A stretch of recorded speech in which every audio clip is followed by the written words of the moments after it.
À tous, j'espère que vous allez bien. On se retrouve pour le brief du lundi 11 décembre. Il est 7h45.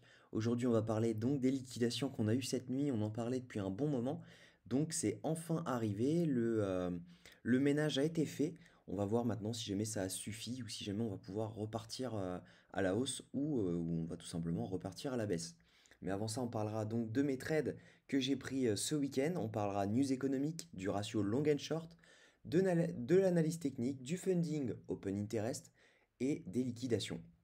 Avant ça, je vous invite à liker, commenter et vous abonner. On est 191 sur la chaîne, donc ça fait vraiment plaisir. Si vous voulez qu'on continue dans cette lancée, n'hésitez pas à donc liker, commenter et vous abonner.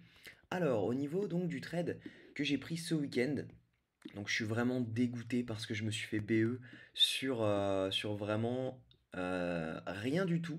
En fait, je suis rentré parfaitement ici. J'avais mon ordre donc, qui était là. Ok, donc je l'ai envoyé directement sur Discord. Je peux vous le montrer, hein, hop, c'est ici. Donc voilà, j'avais call ça en ordre limite. J'avais mis deux trades. Et donc le premier a été fill. Donc celui-ci.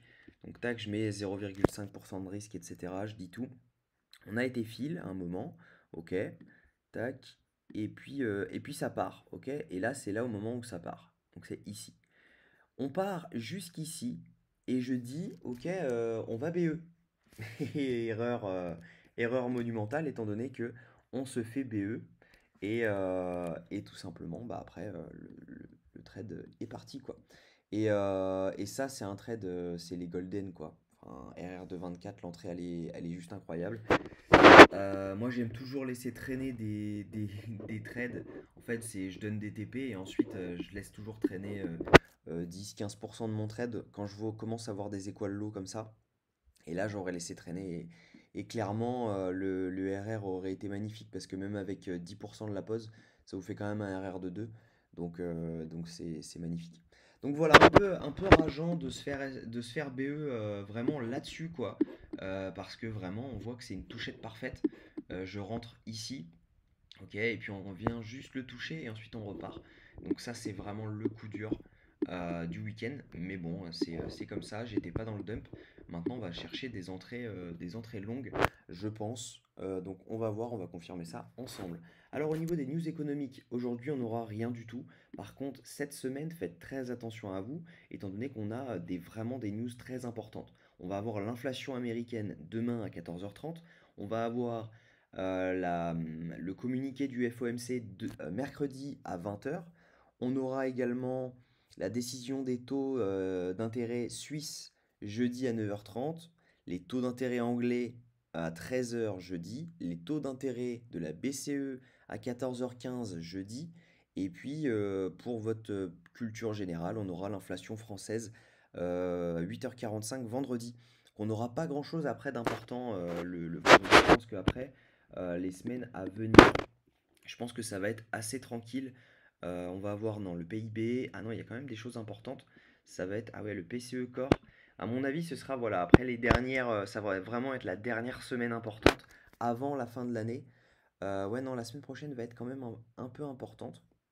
Donc c'est bien, on va avoir de la volate, on va avoir des trades à prendre. D'ailleurs, je vais poster tous mes trades sur Discord à partir d'aujourd'hui. J'ai créé les salons exprès pour ça, donc ils seront dispo à mon avis dans la journée. On va voir si jamais j'attends d'avoir les 200 abonnés sur YouTube ou si je commence dès maintenant. Donc au niveau news, donc c'est bon. Le ratio long and short, on voit qu'on a eu vraiment une baisse de l'open interest, hein, clairement, mais que ce sont toujours les longs qui sont premiers, qui sont en tête. Donc clairement, ça c'est uniquement sur Binance, car on va voir ensemble, quand on regarde le funding open interest, les gens sont en train de short depuis ce dump. Donc voilà. Je me suis mis en 1 minute pour que on voit mieux les mèches, étant donné que ça dure pas très longtemps cette liquidation. On voit quand même qu'on a liquidé euh, donc presque 160 millions, hein. Donc on voit qu'on dump, ok. L'open interest lui dump, donc on voit clairement que c'est du long qui est en train de se faire rect. Derrière, on a une toute petite remontée de l'open interest avec une toute petite remontée du funding. Donc là, on a du long qui s'est ouvert juste ici. Là, on a du long. Mais en revanche, ensuite, on voit clairement le funding descendre avec un open interest, lui, qui fait que monter. Et donc tout ici, tout là, c'est que du short qui s'est ouvert. Donc potentiellement, on va avoir un énorme rebond sur ce dump. Donc maintenant, on va chercher jusqu'où. On va regarder les liquidations sur les 24 dernières heures.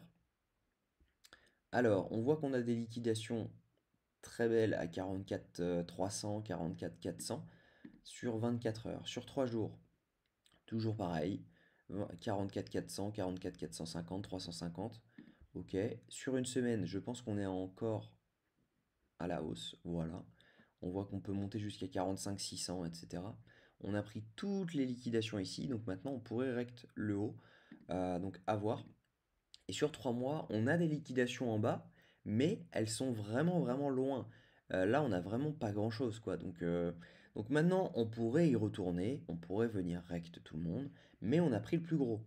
C'est ça qu'il faut vraiment avoir en tête, on a pris le plus gros. Et on va voir techniquement ce qu'on a fait. En fait, donc ça, je peux l'enlever. Hop, il faut bien avoir en tête quelque chose, c'est que on avait un canal haussier, ok, qu'on a break, d'accord? On avait donc ce canal haussier qu'on a break, mais qu'on n'avait pas retesté. On l'avait retesté juste sur une micro-mèche, ok, ici. C'est là où on était rentré en longue sur Twitter. On a eu cette cassure, on est rentré ici avec SL dessous. Après, derrière, on avait capté ce mouvement-là, on a été sorti ici, je me rappelle très bien. Et en fait, là, on est revenu chercher ce canal. Donc c'est tout à fait normal de venir chercher ça. Maintenant, c'est clair qu'on n'est même pas revenu sur un premier arrêt, quoi. Là, je vais enlever ça. Hop. On n'est même pas venu chercher le premier arrêt. Et ça, c'est si jamais on prend par exemple tout en bas, hop, le premier arrêt, il se situe par là, je crois. Hop, les 0,38. Où est-ce qu'ils sont là? Ouais, ils sont ici. Donc ça ferait bas de canal. Donc ça, c'est vraiment pas mal. Parce qu'au final, bas de canal, c'est revenir chercher cette résistance. Premier arrêt et venir chercher donc toutes les liquidations ici. Ça, c'est pas improbable. On pourrait faire ça. Mais je pense que avant ça, on va rebondir. Ok, revenir chercher une zone de rechargement ici. Tac. Parce que là, maintenant, le choche est donné, hein. Clairement, là, on a notre choche. Ok. La tendance, elle est baissière pour le moment. Ça ne veut pas dire qu'on va pas avoir de rebond à court terme, mais la tendance pour le moment, à court terme, est baissière. À moyen terme, elle est toujours haussière. Ok. Et à long terme également. Mais potentiellement, de rentrer là-dedans, faire une petite entrée là-dedans. Ok. Hop. Donc à voir, parce qu'en fait, il y aurait la possibilité de faire ça, ok, revenir chercher ce canal en bas, ça c'est probable, et ensuite on redonne la tendance haussière, clairement. Soit on revient tout simplement parce qu'en fait ça peut être aussi méga dangereux d'y revenir, c'est que si jamais on commence à faire un truc comme ça, on réintègre, ici il faut savoir qu'il y a énormément de liquidations. Bon, on l'a vu hein, de toute façon, on le voit, hein, il y a des équales, en fait c'est des équales high, et les gens adorent mettre leur SL au-dessus des équales high. On ne sait pas pourquoi, mais ils se font tout le temps prendre, mais ils adorent le refaire. Et en fait là, du coup, bah, c'est ces liquidations-ci qu'on voit ici, quoi. Donc donc c'est très probable qu'on revienne y faire un tour. Donc il y aurait un long potentiellement à tenter si jamais on venait ici, ok? Donc les 37 700. Si jamais on vient ici, il y a un long à tenter. Et tac, si jamais on revient à court terme, il y en a aussi un autre. Étant donné que les gens sont en train de short, autant trouver des longues, clairement. Et un autre, hop, hop. Mais ça, je doute qu'il nous le donne. Ici, ça pourrait être intéressant de rentrer sur les 41 200. Je doute qu'on nous fasse ce cadeau, étant donné qu'il y a énormément de personnes qui ont short. À mon avis, on peut tout simplement monter. Donc voilà. Moi, j'ai des longs qui ont été fill. Donc, je vais tout simplement les TP si on arrive dans cette zone. Parce que je pense que c'est là que ça peut se retourner. Il faudrait voir. Le truc qui serait intéressant, c'est de voir Trading Light. Je suis désolé, ça, je ne l'avais pas prévu de le regarder. Donc, ça risque de prendre un peu de temps pour charger. Hop, on va voir. Ah non, c'est assez rapide, c'est bien.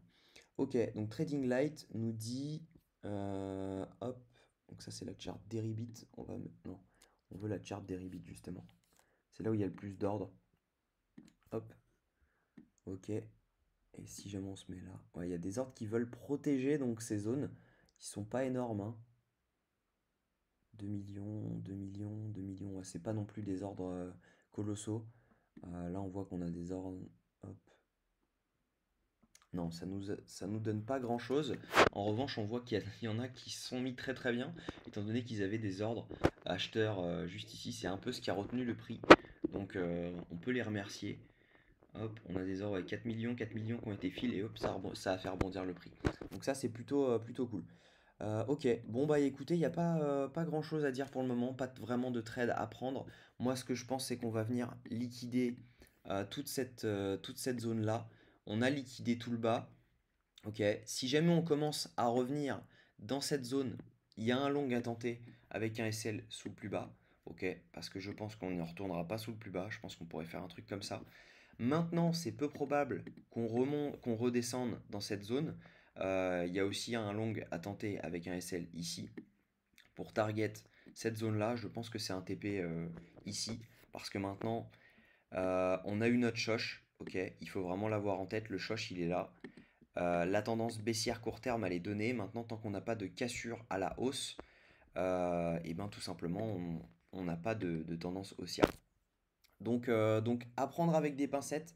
Je vous invite à ne pas hold vos longues jusqu'à la lune parce que clairement, ce choche nous a donné la tendance baissière. Donc logiquement, c'est un short ici. Mais le fait que les liquidations soient ici nous annonce que on pourrait venir refaire un plus haut. Mais à voir. Voilà, à voir. On va attendre de voir ce qui se passe dans la semaine. Donc voilà, je vous souhaite une très bonne journée. Si cette vidéo vous a plu, je vous invite à liker, commenter et vous abonner. Ça fera très plaisir, ça soutient. Et puis je vous souhaite une très bonne journée. Prenez soin de vous.